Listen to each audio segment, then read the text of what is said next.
Hey, welcome to Food Truck Crazy. Today we're going to be looking at doing some maintenance on some generators. These things are required to give us power, so we're able to keep our food trucks up and running, and it's important that we look after them so that they're in tip-top condition.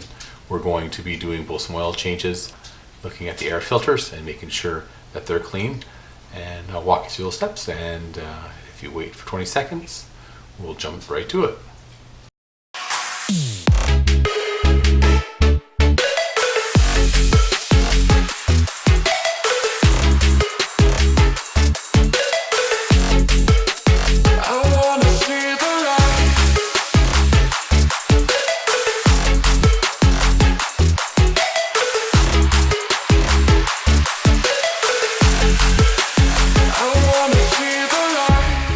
In this video we'll be looking at the Honda EU2000, or the 2200 should be very similar, and that's the generator we'll look at today. And we're going to be looking at doing an oil change, as well as we'll be looking at doing a air filter change.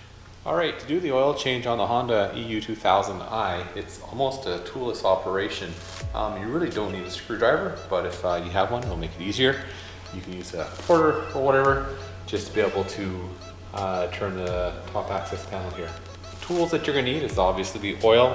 I've got a measuring container because it allows me to measure out the exact amount of oil that I need to make the change, so that I'm not making a mess and spilling it out all over the place.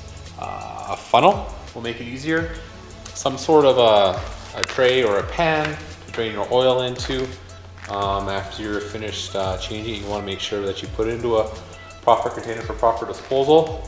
I've also gone ahead and printed off the oil viscosity rating that I should be using, as well as the amount of oil that is used to go inside of the actual generator itself. So that's why I've grabbed this to allow me to pour in the exact amount of oil required.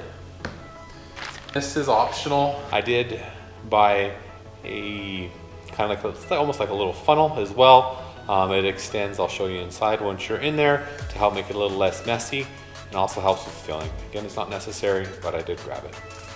All right, to start the oil change, what you're going to want to do is you're going to want to turn this and loosen it, and then this panel will open up. You'll be able to see the inside of the machine from here. This is where you have your oil fill, and you'll notice that there's actually, at least on this model that I have, on this age of the model, there's a little, almost like a little funnel or whatever that'll drip the oil down into here, and then you can actually pour out here, but this has a tendency to make somewhat of a mess. That's why it's nice to use this as an extension that you can screw in there, which will help to reduce the mess a bit. What you want to do is you want to unscrew this.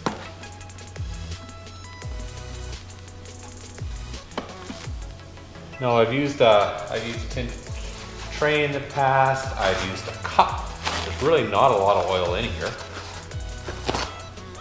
And what you'll want to do is you want to follow the oil change specifications as per the manual, or it's part of the instruction booklet that came with it.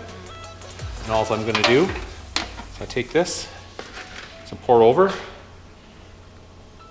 You notice how much easier it is to have that extension tube there. It really does reduce the amount of mess. The other thing you want to make sure is that either you have no fuel in here, or you've actually turned this off, so if you do tip it up on the side, that you're not going to be pouring raw fuel out.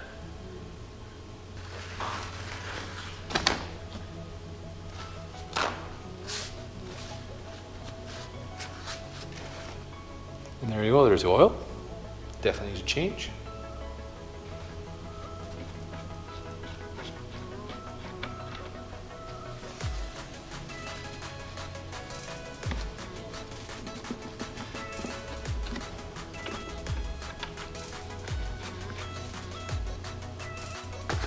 And what it'll actually do is I keep my bottle and my funnel inside a container here. And I've got a small quart of oil that I bring with me when I go to the different events. So if I need to do a change, or if anything, I brought it with me. I have the different kind of generators that I do have to maintain.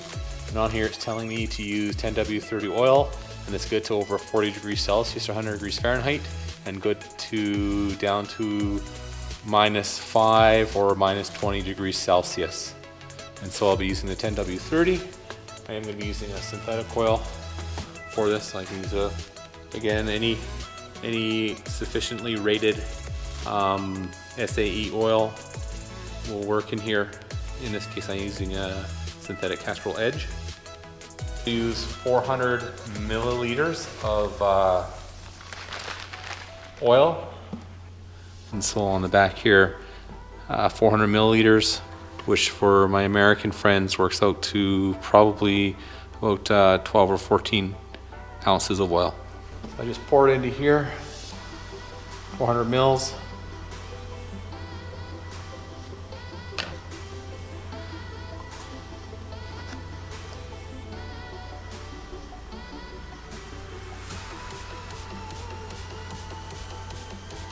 Pre-measuring it, I can be fairly confident.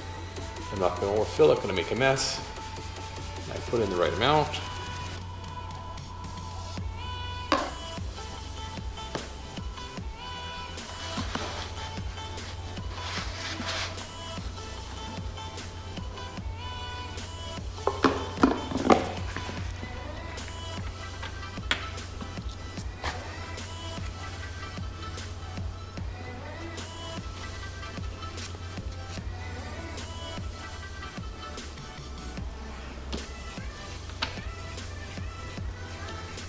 And I'm up to here on the stick.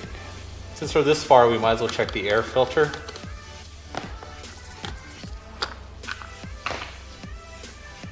Of course, air filter on the bottom. Check, make sure there's no rips and no tears. There's one on top. You want to look through the air filter to see if there's any rips or tears or anything in here. All right. So in order to clean the air filter, what you need is some soapy water. I'll take this.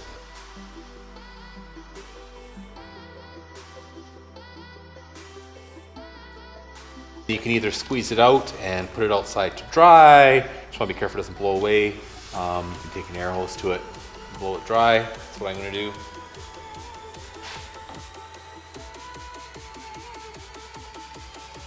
Now what you want to do is you want to put a little bit of oil back in here to help with filtering out the dirt, but you don't want to drench it. The easiest way to do it is to get a Ziploc, any kind of sandwich bag. Again, you don't want to drench it.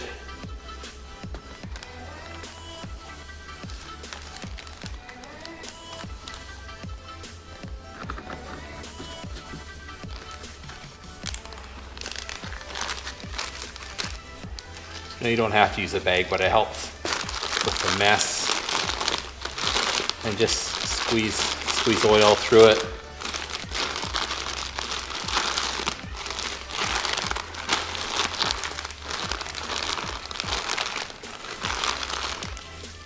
It'll also help displace any additional water that's in there.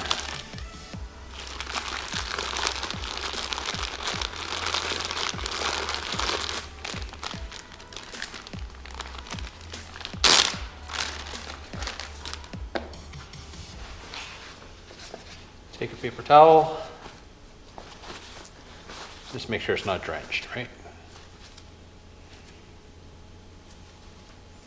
Now you have a nice clean filter that's ready to be reinstalled.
Ready for the next year.